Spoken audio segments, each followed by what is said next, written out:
let's talk about Season 12. And listen, I'm just going to leave it all on the field. That's how we do it here, for better or for worse, whether people like it, whether people don't. I'm going to speak my mind. So I've got a little bit of a secret recommendation for you guys here today. Connections and latency are super, super important, especially when it comes to Overwatch 2. Heroes like Hanzo, their arrow charge time on the server side, sometimes it feels like on your client you full charge an arrow but doesn't actually get full charge, and you don't quite get the damage that you need for the one-shot kill on some of the squishy heroes in Season 12, or heroes like Doomfist who are super, super clunky or even unplayable when you're on ping. Today's video is brought to you by GearUP Booster, which helps optimize and lower your latency, giving you faster connection speeds to servers, especially in games like Overwatch 2. This is extremely effective if one, and this is very important, you have a bad internet provider that does not give you great routing or actually help you get the best connection possible, or if you're like Emilio from our chat who played for Team Ecuador and has to connect from Ecuador all the way to North American servers. Your connection is not going to be optimal. Your latency isn't going to be really, really high, and that could be better. It could be better optimized, and a lot of these FPS games require the best hardware and networking that's available. And if you don't have that, you could be at a disadvantage. So GearUP will help solve some of those problems for you guys and help better optimize your connection to make sure you get the highest quality experience in game.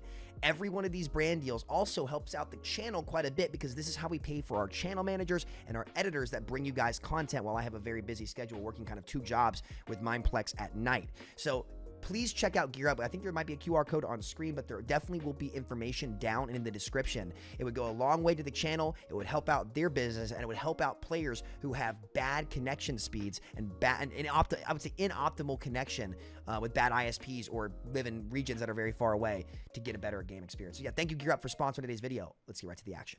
Let's talk. All right, Season 12.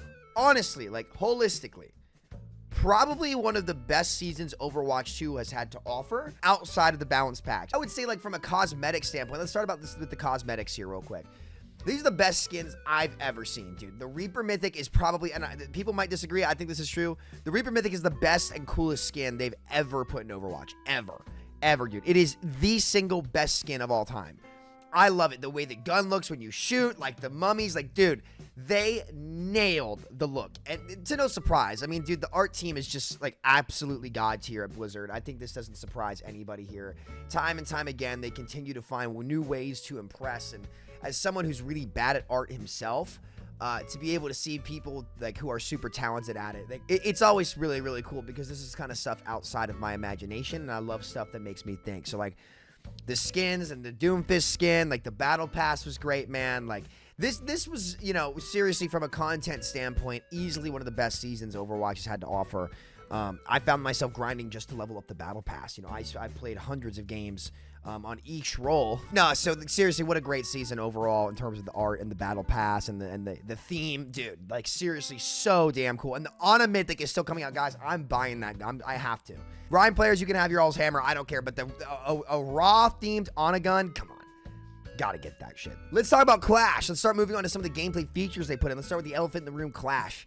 I'm not really sure how to feel about Clash right now. I've not made up my mind on it. So let me preface this by saying I was not a 2CP abolitionist. I liked 2CP, honestly, because I could play my projectile DPS heroes, and to give 2CP credit, despite its faults, it was easily the most strategic game mode in Overwatch.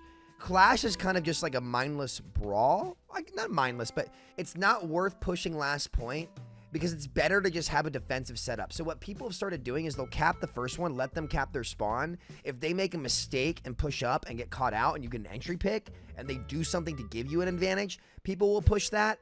But it's better to just wait and have your defensive setup already set up. On Anubis in particular, it's like that. Hanaoka is way more open to making plays, I would say. I like Hanaoka. I think it's okay. It can be a frustrating mode at times. Definitely not my favorite mode. One concern that I have is every game type is kind of just becoming this massive brawl. I prefer Flashpoint to Clash, I think. I kind of like Flashpoint compared to Clash, to be honest with you. It's kind of funny that we got rid of 2CP for Clash. I will say that. I was not a big 2CP hater. I think it had one of the more wacky strategies out there. I don't think that any of 2CP's problems were not solvable via map design. But I'm willing to keep trying out Clash. It's not the end of the world. It's just kind of another mode. It's been interesting to see it kind of develop and play as people figure out more and more strategy to it. They're definitely going to have to keep working on the mode, though, and I think that they will be trying to do that as time goes on. So I'm kind of, like, just to be honest with you, I think it's too soon to make a final judgment on Clash and, like, you know, what it's going to be.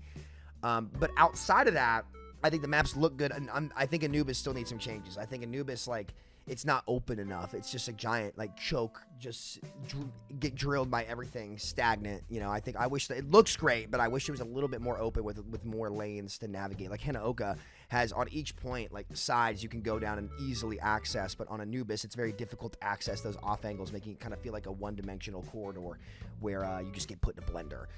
So I don't know. I think Hanaoka is a much better map than Anubis, just from gameplay perspective. Okay, let's talk about the flashpoint changes where they put those little speed boost things outside of the spawns. Great change. Great change. Played well. Nothing to complain about it. Made the game better. I think a big problem on Flashpoint is that if you weren't running Rush, it was really easy to get put in a deficit, and now, like, that's not really the case. So I think they did a really good job with those. I think those are fine. I'm happy to have those there. Wave respawns. Okay. So Gavin actually tweeted out, he put out a tweet basically saying that wave respawns did their job and, like, they're really happy with it, that it reduced the amount of one-sided matches. I'm going to challenge this a little bit, okay? They might think that it's good that they're reducing one-sided matches, but the question is, how are you doing it?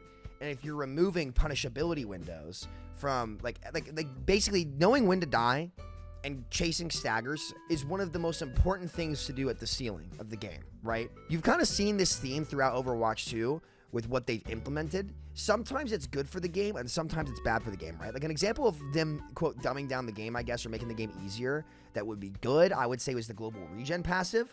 Though we'll talk about that in a little bit because there's some heroes that have not been balanced in accordance, like Widowmaker. I would say that was an example overall of a healthy change to the game, even though it benefits tanks an insane amount when you don't take damage. I think a bad one could be potentially like the automatically teleport from spawns where you just, like, you know, if you get a bad spawn, you just get the TP out. Though actually, I don't mind that one too much. I think the wave respawn, like, I'm worried it's getting a little too far. Right, I'm glad that they've reduced the one-sided matches, but they haven't done it because they've made the gameplay more even, I guess. Like the reason why the matches are so lopsided is because the format has drastically imbalanced the game. And again, that's still the case, right? That's still the case, as we'll talk about when we get to balance later. But I'm willing to keep letting them experiment with wave respawns and figure out what it works. I'm not 100% on that either. To be crystal clear, I'm not 100% on that. But I want to see a little bit more because there have been times where players have gotten better team fights and better touches because of the wave respawn, and I don't think that should happen. I think chasing kills and staggers is something that's, like, you know, good players do, and it's a thing that sets apart good players from the rest of the pack, but it is on brand for Blizzard to try to lower the skill ceiling and raise the skill floor, which I think is very, very unhealthy for a game. That's just my opinion, though. Let's get to the MMR reset. I actually think that they're good, but man, the quality of games in Masters and like M1 to like GM3 are just like all over the place. And I don't actually think that's because the MMR reset. I just think that's the state of the game right now with where things are at. It'd be cool if there were placement matches every season, but they weren't. Like, they should do placements every season, but they don't have to do a soft MMR reset every season. Like, from a content creator standpoint, people used to love watching placement matches videos. Loved them. Where are you going to place, right? And you can make people a little bit more volatile in those placements, but not just MMR reset. I think, and to give Gavin and his side of the team credit, the stuff that they have been doing and putting in the game has actually been really, really interesting, and like they're cool systems that would have benefited Overwatch 1 a ton. So I think they'd be willing to swing the bat on that one. And I think generally speaking, they've done a good job of trying stuff. And actually, I would say he's got a pretty high success rate of the stuff that he's put out there. So I think he should be really satisfied with the stuff that he's doing. I would love to see, and I hope somebody at Blizzard or other creators can pick up on this at some point, placement matches just coming back in general. And you can make it a little bit more volatile, but you don't have to reset MMR. It makes each season feel more fresh and new. And that's what they really, really nailed with this season. It felt fresh and new. Let's talk about Juno, okay? I love Juno. I think the change they gave her was a little bit silly at first, where they nerfed her health pool.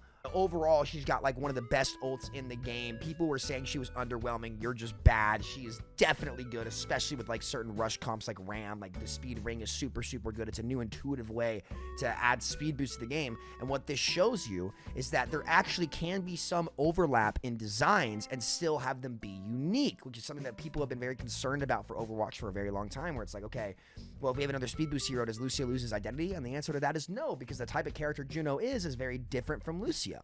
and it works out great. I think Juno is probably the healthiest support they put in the game. She's got a ton of counterplay. She's got no corny cheese abilities aside from her right click being a little too like with the auto aim. But man, they really nailed Juno. I would say like from a content standpoint, this is one of the best seasons Overwatch has ever had. A great healthy new hero release, amazing skins, MMR reset, upgrade to ranks, new mode put in the game. Like overall, this is probably one of the best seasons that Overwatch has ever had in its life in terms of new content. Let's get to the elephant in the room, which is the balance. The state of the balance of this game and the end result of 5v5 is the only thing holding it back. The balance is just all over the place. And the reason for that is like, it's an unbalanceable format.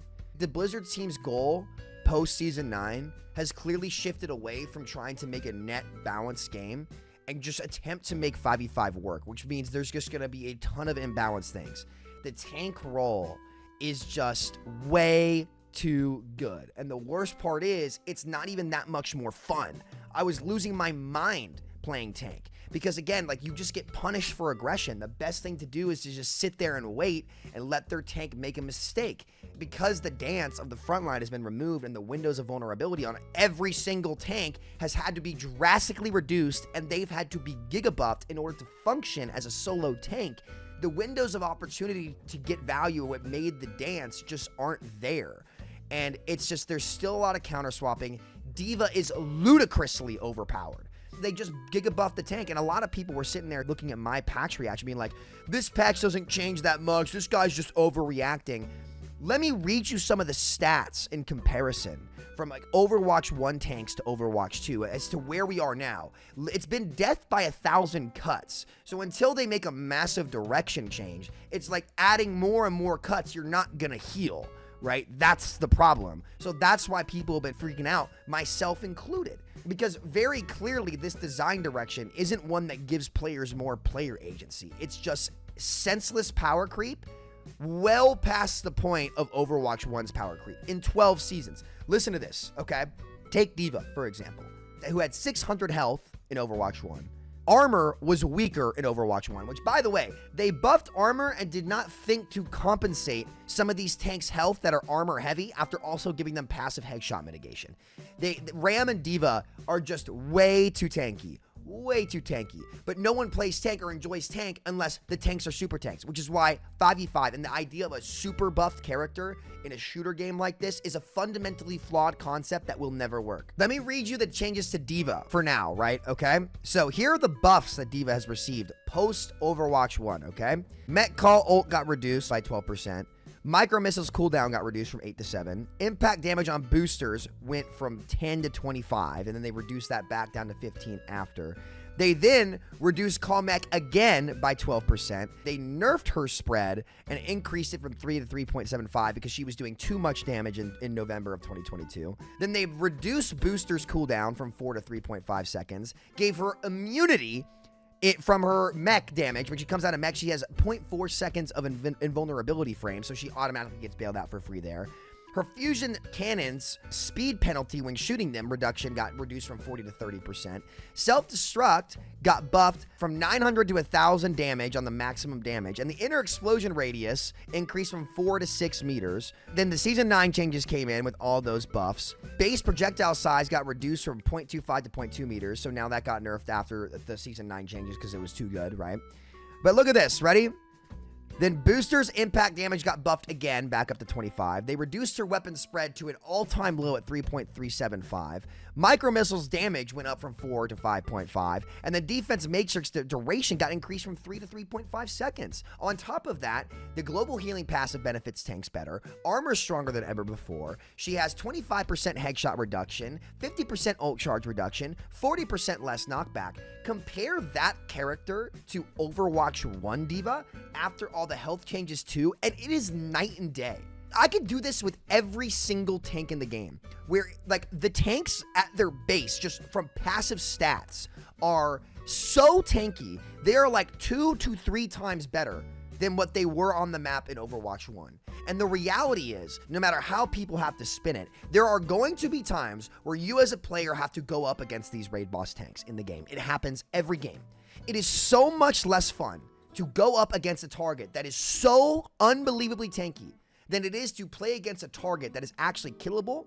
There's just less player agency. The irony of this is Overwatch 2 promised players more player agency, but instead they removed 2 killable targets on the map. Look at, like, for example, Ana. Playing against Winston with this new armor, when your sleep dart only lasts for a little bit when they nano monkey, or the new primal buffs or whatever it is, it's so much less fun as a support. So much less fun as a support, even though support's generally, like, you know, I'll talk about the support role in a minute, but it's just a flawed concept. It will never work. It will never be healthier. So I don't ever want to hear from Team 4 again that they're trying to make players have more player agency, when the only thing they've really done for the tank role, instead of bringing back the exchange that matters, I guess they have talked about 6v6 coming back, which is the answer, by the way. They ran out of options. This is why Hawk and I said a year ago that this format won't work, because the end result is going to be them just trying to make every tank insanely OP, and it's not fun for the tank player to play that kind of character, and it's not fun for anyone else to play against in the lobby. This has caused DPS to become the weakest role in the game, and we're going to start talking about DPS now. And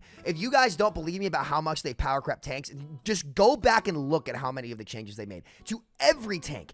Every one of these tanks has had to be significantly buffed over 2 years just to try to make this work. And that makes the matchup against them insanely unfun and out of the player's hands, because there's so many stats you actually have to shoot through. This has made DPS the weakest role in the game. And it's also made DPS, like, the style of how you need to play DPS, way worse. The best thing you can do as a DPS player now is just live as long as you can.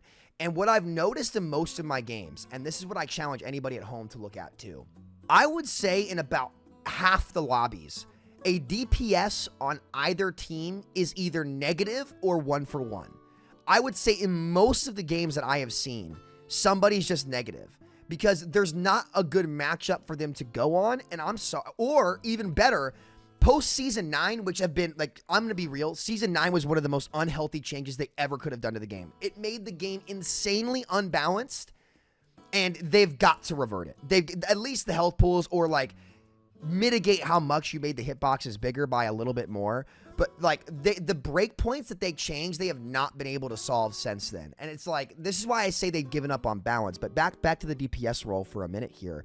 You'll just see these DPS be giga negative every game, and you never ever saw that in Overwatch 1. You'll see games, my Sigma had 10,000 damage in a game we were winning, and 4 elims. 4. This is not better than Double Shield. The problem with Double Shield is that there were 4 characters that had Giga Stats and Giga Sustain that could not die. So what was Blizzard's answer to this? Remove a tank for the game, because it's the tank's fault, clearly. And then eventually the end outcome is make every single tank like the Double Shield tanks, in that they're just unkillable, which creates a massive stalemate. Ironically, the same thing that Aaron came out and said happened a lot in 6v6, that fights were often giant stalls until ults came online. That's what the game is right now, unless you're playing like Widow or a one-shot high burst damage character. And the big problem I have with post season 9 in the DPS role, for example, like right now, Reaper is insane. I've seen so many people like try to rate Reaper low. You just don't know how to play Reaper, guys. He is really, really good. He's not great into Diva, but like he's really, really good because he can survive for long periods of time while making his plays. And guess what? He's got 300 health. Sombra has 225. The health disparity between these characters it's becoming record high, which means it's so hard to actually make the role balance and have a variety of options be really good at one time. Reaper at 300. Bastion at 350 with armor, better armor. Torb at 300 with armor. And you look at a hero like, I guess, Sombra or Echo, which, like, Hanzo somehow catching a 225 HP nerf. I'll stand on my take here. Like, and I guess they would agree internally because they've hired somebody new for core gameplay. The only problem that Overwatch 2 has is the core gameplay is not as good as Overwatch 1. That's the only problem it has. Honestly, everything else that they've added to the game, from a systems perspective, from a content perspective, like, it's all actually going really, really well. It is simply the damn balance team who has no sense of direction and is just reshuffling the board constantly, which again, if you can make a variety of options be good, that's not necessarily a bad thing, but the power disparity between the roles is just not healthy. It's not healthy to have a raid boss tank on the map. They just kind of missed the mark on the packs. Nerfing Hanzo, he's net better because he can one-shot some characters. But the problem is they just switch to Ashe, who is way better than him already, or they switch to the characters that aren't 225 HP, and he's fucking horrible immediately. Like, that's not healthy. That's not healthy game design. That's not healthy. Just revert Season 9, accept that one-shots need to be in the game, and probably go back to 6v6. But, like, just put these characters back at 200 health, and revert those hitboxes, or you can leave them a little bit bigger, but just keep them nerfed and maybe keep some of the tank passives on there until you're ready to admit 5v5 is a failure. Let's talk about support. Man, I played a lot of support. It definitely has like some of the most powerful options. It's the most chill role in the game. Like win or lose, like the amount of effort you have to put in on support compared to DPS and tank is minimal. Like, just to be honest with you, it's minimal. In the same way that every tank has been giga buffed in Overwatch 2, every support has also been giga buffed in Overwatch 2, and they're way more chill to play. Like, this is where it gets crazy. People might not realize how much the power creep has just gotten ridiculously out of hand here. Let's go to BAP, for example, okay? BAP's lifetime from Overwatch 2, right? From Beta 1, let's look at this, okay? Biotic launch in the beta. Primary minimum fall-off range reduced from 25 to 20 meters. Regenerative burst. Total healing increased from 75 to 100 health. Then, they said, healing ammo increased from 10 to 13. Then, regenerative burst now burst heals and heals for 50 health instantly and 50 over time instead of 100 over time. Additionally, the instant heal portion will be doubled on targets that are under or below 50% health. No longer doubles heals for Baptiste. So he instantly can burst heal everyone around him now. His primary fire damage got increased from 24 to 25. And then after that, the fall off range got increased from 20 to 25 meters again. Immortality field. And he wasn't touched for a year. Then, people forgot about this buff. This was a huge buff to Immortality field, especially post Season 9, right? Immortality healed minimum health threshold increased from 10 to 25%. So that means that now when you immo somebody who's 200 health, their health would be 50 instantly instead of like 10 instantly, or whatever that number would be, whatever it might be. And post Season 9, that's even better. That's even better, right? That's even better because they, again, if their health percentage pool is higher, they get to have more health. And especially on a tank, it's insane to chew through, right? Then the cooldown got dropped down to 23 and then raised again. Healing burst got reduced from 50 to 40, and then it was heal over time decreased from 50 over 5 seconds to 40 over 4 seconds. So they finally slightly nerfed it after the burst heal was so much better. They nerfed Immortality Field's health and increased the cooldown after it was way too good. His primary fire ammo got reduced. The Season 9 changes happened. And then they finally slightly reduced the Immortality Field threshold from 25 to 20%, apparently. So BAP right now is significantly stronger than he was in Overwatch 1. Ironically, the only support that has been giga nerfed, I guess you could say, in Overwatch 2 has been Ana, whose Sleep Dart and Nade had to get drastically nerfed and changed as time went on. But you can go down the list of these supports, like Brig's another example where she's just been continuously buffed over time. Her rally's better than it's ever been. Her packs are better than they've ever been. Like, she's really fucking good. And so a lot of these supports have been really, really chill to play and dump resources into this raid boss tank who now only gets 10% of the DPS passive, which, by the way, the only way DPS was a viable role post-Season 9 was because of that heal reduction being 20%. When they made it 15%, they reverted it back because nothing died. So, you know, playing support right now, like, not only is it kind of like really, like, I just don't find it as rewarding, and it really is because tanks are just way too fucking good right now, and that's what it is, and the tanks aren't even fun. So, it's an approachable role, it's a playable role, it's way more chill, you can definitely carry on it, you have so much impact on the games, but man, let me tell you, like, it doesn't feel great getting dove on by a tank you can't fucking kill at all. Like, there's, like, when you're playing Ana against Monkey, no hope. Unless your team peels, no hope. And before anybody says, oh, well, you couldn't kill the Monkey in Overwatch 1, your Sleep Dart lasted for 5 seconds if he misplayed. You could clean get out.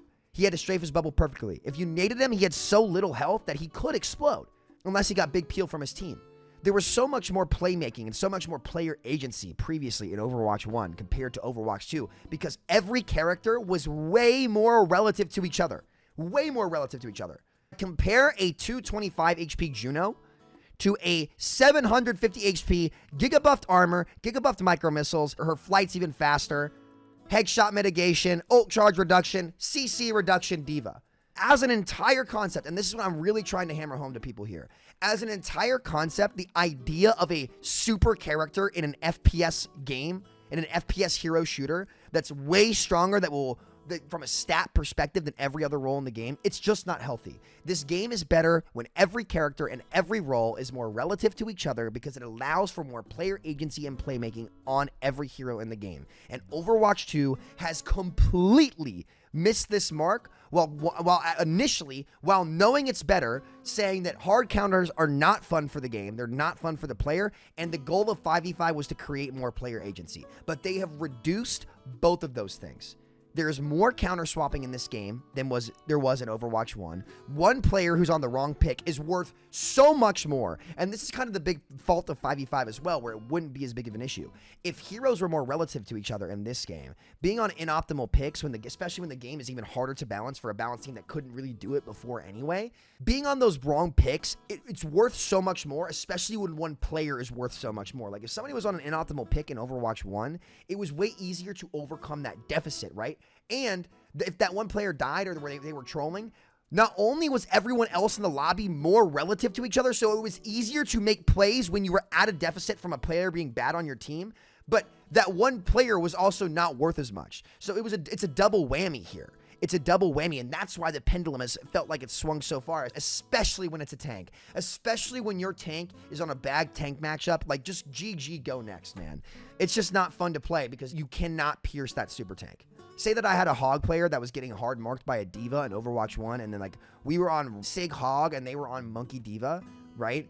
If that diva was gapping my hog, I could pick Echo, and if he went on my hog in one set of cooldowns, I could shred him with my beam and kill him. But now, if that diva player goes on my hog in this game and is just hard shutting him down, because the diva is so tanky, even if I go on him to try to kill him, I won't be able to undo that gap. Do you see what I mean? That is not more player agency, Blizzard. That is less player agency. You have taken player agency away from both support and DPS because you have had to make tanks such raid bosses to fit this fundamentally flawed format to make it work. After watching Metro's video about Alec Dawson, where he kind of singled out Alec, and a lot of people were giving me shit on Twitter, by the way, for having a meltdown at Aaron and Alec about how the state of the game. He's not wrong. Like, I don't know if Alex, like, I would start to say that like, Aaron's accountable for this at this point. It's been 3 years. No more excuses, guys. No more excuses. It's so fucking obvious that this shit has not worked. It's so obvious. So Aaron is kind of accountable for this. Honestly, internally, they have hired new people, apparently. Somebody else's position got filled, so clearly some change needed to happen. But I stand on the take. Like, the product vision and the people who had the vision for 5v5 and the vision for Overwatch 2 should not be working at Blizzard anymore. They have consistently been so wrong about this stuff, and it's held the game back so much, while their systems people and the art team have all been dropping bangers. The balance and core direction for the game just has not been healthier and has not achieved anything that it set out to achieve. And it's easy to forget this because it's been death by 1,000 cuts. It hasn't just been one big boom, game explode. It's been death by 1,000 cuts. From the second they started trying to redesign the game for Overwatch 2. It started out with them having to gigabuff supports because supports were getting run over without the help of a second tank on the map. And then that caused them to then have to change the damage roll a little bit. They slowly had to nerf damage heroes, nerf the DPS passive, and then tank was miserable. So what that make happen? It made them have to buff tanks again and again and again and again and again and again and again and again. To the point where now every game has a negative DPS. Or not every game, but a lot of the games. And it caused a ton of different steam rolls. It's a failed concept. The only thing holding Overwatch 2 back really is the game format at this point and the way that they have to balance this format. And listen, I know a lot of people are giving Metro shit for that video, but his underlying point was not wrong. You cannot say, if you come out and tell me that you achieved your goal by making the super tanks and that was what you were trying to achieve, it just shows that the product of vision in general is in the wrong spot, because if that's what you're trying to achieve, then you're looking at the wrong things. The game is better when every character is way more relative to each other, and that allows for way more playmaking and player agency, and it makes each role way more approachable. It's way more about how you play rather than what you pick. And when games like this are more so about what you pick rather than how you play, you limit player agency and the game's just not more fun. It's just not. There is nothing fun about me as Echo getting dove on by a 750 HP raid boss diva that has DPS that's better than the damage roll. The tanks have this level of tankiness and their damage is on par with the damage roll, if not better in a lot of circumstances. That is unacceptable. It's unacceptable. It's not a better game. So I still think Season 12 is one of the better seasons of Overwatch 2 from a content perspective. I would say overall, I would give the art and systems like a 9 or a 10 out of 10, and I would give the balance a 3 out of 10. The balance score has progressively gone down because it's just been death by 1,000 cuts. And until they actually treat the disease, which is 5v5 roll lock, and start taking heroes back to where they were in Overwatch 1, it's not going to change. And I cannot wait for the day that they actually do it, and they nerf every tank, and they nerf the supports, and they nerf even some of the damage heroes too, and we go back to playing what the stats are like around Overwatch 1 without double shield, and people are going to sit there and be like, huh, wait a minute, things are dying. Wait, I don't have 10,000 damage and 4 limbs. This is kind of cool. Wait, I have 21 limbs and 6,000 damage. Tanks are dying. Things are dying. As a tank player, I have my agency back. The synergies are actually pretty fun, and they're not that oppressive when you don't have get out of jail free arrows getting spammed constantly on one target. Huh. That's actually pretty nice. And then once that band-aid is ripped off and that power creep is stripped away, people are going to realize just how bad it actually was. And then people are going to be really enjoying the game again. So I'm very excited for 6v6. To me, Season 12 has proven that 5v5 as a format is just fundamentally flawed when this is the end result. The team set out for the goal of these super tanks. They created it, and it's clearly fucking worse. That's all I'm going to say. And when they fix that, I think this season, honestly, if we were in 6v6 right now with a better balance patch, this would have been the best season Overwatch ever had. Seriously, ever, of all time. This could have been the best season of all time. Unfortunately, the balance team held it back. So I'd give it like a 7.5 out of 10 overall. What do you think about the cosmetics? What do you think about the new systems? What do you think about Clash? And then most importantly, what do you think about the balance and the current state of the game? I'm really glad they've hired someone new. They definitely needed to do that. Thank y'all for watching. I really appreciate you guys. Thank you for 180,000 subs. You guys want tips and tricks, by the way, I'm uploading a Reaper guide to my Patreon for all the patrons out there. So if you guys want to join the locker room, you'll get into the locker room Discord. I need to start getting a couple private sessions for people. You'll get access to every one of those private sessions and some of these exclusive guides I'm putting on Patreon. And everything on Patreon goes directly into our content pipeline to pay for our editors and our channel managers to make sure that I can get content out for you guys. So thank you all so much.